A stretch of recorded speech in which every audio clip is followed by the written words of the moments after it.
Bienvenidos a un nuevo Fitness Vlog, yo soy Andrea Alarcón, tu coach, y estoy contenta de darte la bienvenida a un nuevo capítulo. Y es que creo que el tema del día de hoy es sumamente importante porque lo vamos a abordar desde dos puntos, digamos los dos polos opuestos de esta situación. Y la situación es que ambos polos son extremadamente recurrentes, al menos en mi experiencia profesional como entrenadora, y creo que también yo he estado ahí en ambos polos.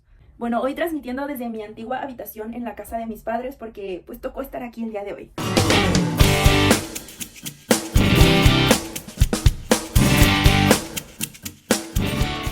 Pero bueno, continuemos. Como te digo, este tema del día de hoy para mí es una, digamos, lucha recurrente con mis entrenadas, con la gente que veo en redes sociales, incluso con amigos. Y aunque quizás al final de este capítulo no te vas a llevar una recomendación específica como tal, sí quiero que te lleves la idea de lo que no deberías buscar dentro del entrenamiento. Y es que de lo que te quiero hablar el día de hoy es del volumen de entrenamiento, pero creo que más que sobre el volumen de entrenamiento quiero hablar de qué tanto tengo que entrenar, a qué intensidad, en qué cantidad. Como te digo, no te voy a dar un número específico porque a lo largo del episodio vamos a ir entendiendo que no hay un número específico que nos ayude a todos, sino que es algo que se va encontrando de forma individual. Pero sí quiero que te lleves muy clara la idea de que hay cosas que de plano no nos funcionan. Y bueno, partamos de una idea central. Seguramente has escuchado esto de no pain, no gain, o lo que se traduce como si no duele, no sirve. Una frase súper común, súper clásica, que era pues el estándar o la bandera del culturismo de la vieja escuela. Y que desde mi perspectiva yo considero que esa es una de las principales razones por las que la gente asocia el entrenamiento o el ejercicio a algo que duele, que se sufre, y que pues desgraciadamente debido a esta concepción pues se genera una barrera o una aversión hacia el entrenamiento, cosa que no debería ser así. Esta idea de que si no duele no sirve, no sé exactamente de dónde nació, pero sí creo que su raíz puede estar en que anteriormente se creía que para que el músculo creciera se tenía que romper, para que durante sus procesos de reparación la fibra muscular pues aumentara de tamaño. Hoy sabemos que no es así. De hecho, en estos días grabé una capsulita hablando sobre este tema a muy grandes rasgos, donde les explico de forma muy resumida cómo hoy en día hemos entendido este tema de la hipertrofia o del crecimiento muscular. No sé si para cuando ustedes estén viendo o escuchando este capítulo ya se habrá publicado, pero lo puedes encontrar ahí en mi perfil de afit.coach.andrea. Si es que no me sigues, ve a seguirme. Pero bueno, volviendo al punto, hoy sabemos que el dolor muscular no está directamente relacionado a la hipertrofia o al aumento de fuerza, sino que es una consecuencia de un entrenamiento intenso que estimula la fibra muscular para que genere pues estas adaptaciones. Y bueno, tomo este tema del no pain, no gain para asociarlo precisamente a uno de los polos que yo ubico dentro de la percepción que tiene la gente de un entrenamiento que sí nos puede dar resultados. ¿A qué me refiero? Pues bueno, a esta persona que la vemos entrenar súper pesado todos los días, súper consistente, que se mete a 1000 cosas diferentes en el gym y a correr y a natación y a las clases, etcétera, que de verdad sabemos que le echa muchas ganas, que come bien, que ese es otro tema del cual ya hablaré más adelante, pero que llega a un punto en el que ya no ve resultados, se estanca. Y generalmente este tipo de personas, al llegar a ese punto de estancamiento, en vez de ponerse a pensar si el volumen o la cantidad de cosas que está haciendo lo está ayudando o lo está afectando, lo que tienden a hacer es a meter más cosas para tratar de romper ese estancamiento y terminan logrando todo lo contrario o incluso peor, lesionándose, enfermándose, etc. Ya hablaremos de eso un poquito más adelante. Pero bueno, lo primero que quería dejar en claro pues es este polo o este extremo de la situación donde existe gente que piensa que más es más, o sea que entre más entrene más resultados voy a tener, y no funciona así. Ahora nos vamos al otro polo, este grupo de personas que quieren hacer lo mínimo con el menor esfuerzo posible y que esperan tener resultados. No quiero aventar piedras ni descalabrar a nadie, pero he sido testigo, te digo, como profesional, como entrenadora, tanto con personas que han estado entrenando conmigo como gente que veo en el gimnasio que se pasan meses con las mancuernas de 1 kilo, de 2 kilos, que mira, yo estoy consciente que hay personas para las que estos pesos son retadores, pero después de un tiempo dejan de serlo. Y creo que tú ubicas justo a este tipo de gente que cree que con su rutina de media hora de pilates en casa o que saliendo a caminar media hora al parque ya va a tener resultados o se va a ver como su influencer favorita de Instagram Fitness. Creo que con esto ya te pinté muy bien el panorama y me entiendes de qué tipo de persona estoy hablando, esta persona que se rige por el mínimo esfuerzo. Y aunque no lo creas, estos dos extremos son lo más común que yo encuentro en mi práctica profesional, te digo, tanto con los entrenos personalizados, cuando doy clases grupales, con gente que ve en el gimnasio, en redes sociales, y la verdad es que los resultados no están en ninguno de estos dos polos, están justo en medio, aunque este justo en medio varía de persona a persona, se ve diferente para cada quien. Digo, creo que es fácil de entender por qué ninguno de los dos extremos nos daría resultados realmente tangibles, sostenibles, demostrables, al menos no a largo plazo. Porque creo que eso es lo que tú quieres, ¿no? Que los progresos o los resultados se mantengan y sigan progresando a lo largo del tiempo, que sean sostenibles a largo plazo. Y es que aquí cabe aclarar que ambas situaciones, tanto si hago el mínimo esfuerzo como si hago muchísimo extra, me va a dar resultados a lo mejor al inicio, pero estos cambios que tú vas a observar cuando hacemos el mínimo van a ser cambios ligeros que en determinado momento van a dejar de aparecer, y en la parte del esfuerzo máximo van a ser cambios poco sostenibles porque pues el cuerpo no puede. Aquí entran dos conceptos que quiero que entiendas, y esto es justo en lo que quería yo basar la plática del día de hoy. Dos conceptos propios de la metodología del entrenamiento, de la fisiología del entrenamiento, que justifican, te digo, a nivel fisiológico, porque ni lo mínimo ni lo máximo nos van a dar resultados. El primer concepto del que vamos a hablar, y ya sabes que yo no me pongo técnica con estas cosas, simplemente te lo voy a platicar a grandes rasgos para que le des un sentido, es lo que nosotros conocemos como el volumen mínimo efectivo. Y aquí cabe aclarar, si bien el concepto se refiere específicamente a volumen, viéndolo en un panorama más amplio y aplicándolo al tema que estamos hablando el día de hoy, no es específicamente solo volumen,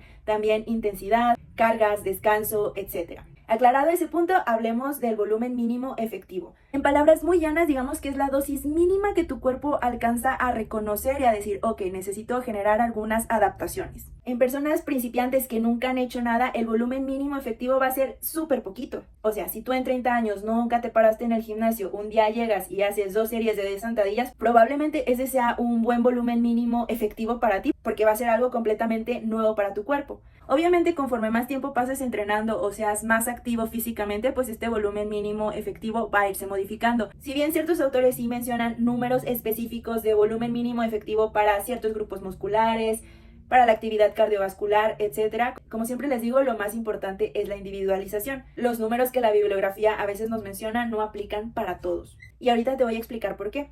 Antes de pasar a eso, pasemos al otro concepto, que es justo lo contrario al volumen mínimo efectivo, el volumen máximo recuperable.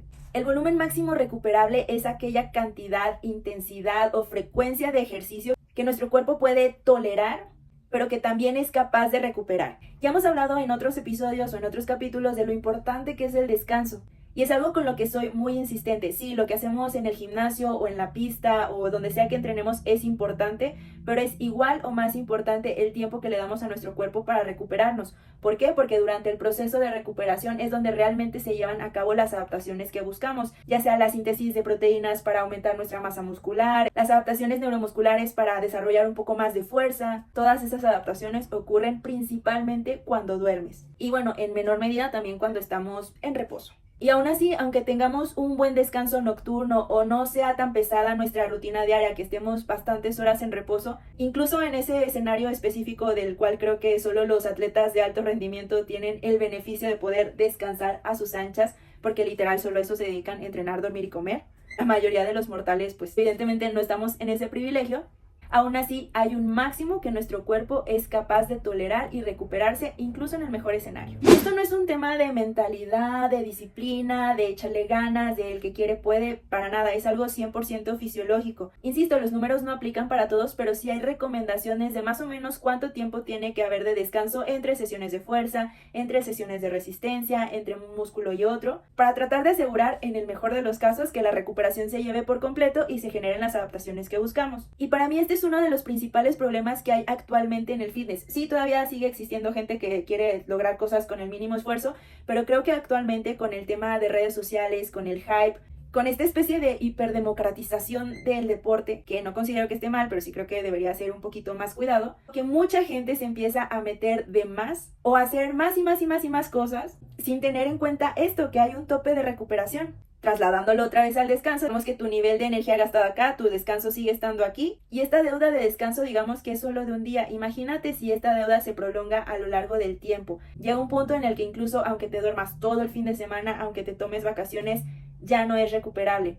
Justo hace unos días estaba hablando de esto en una plática que di en una empresa. Trasladándolo a ambientes laborales, esta deuda de descanso se asocia a lo que sería una fatiga crónica. En nuestro caso, en el entrenamiento se asocia a lo que llamamos sobreentrenamiento, y en el caso de las mujeres es todavía más delicado. Y es que aquí hay algo que tenemos que tener en cuenta, principalmente todos los que somos atletas recreativos, que ya tenemos un cierto nivel de entrenamiento. Como te dije anteriormente, los atletas profesionales de alto rendimiento literalmente solo se dedican a entrenar, comer y dormir.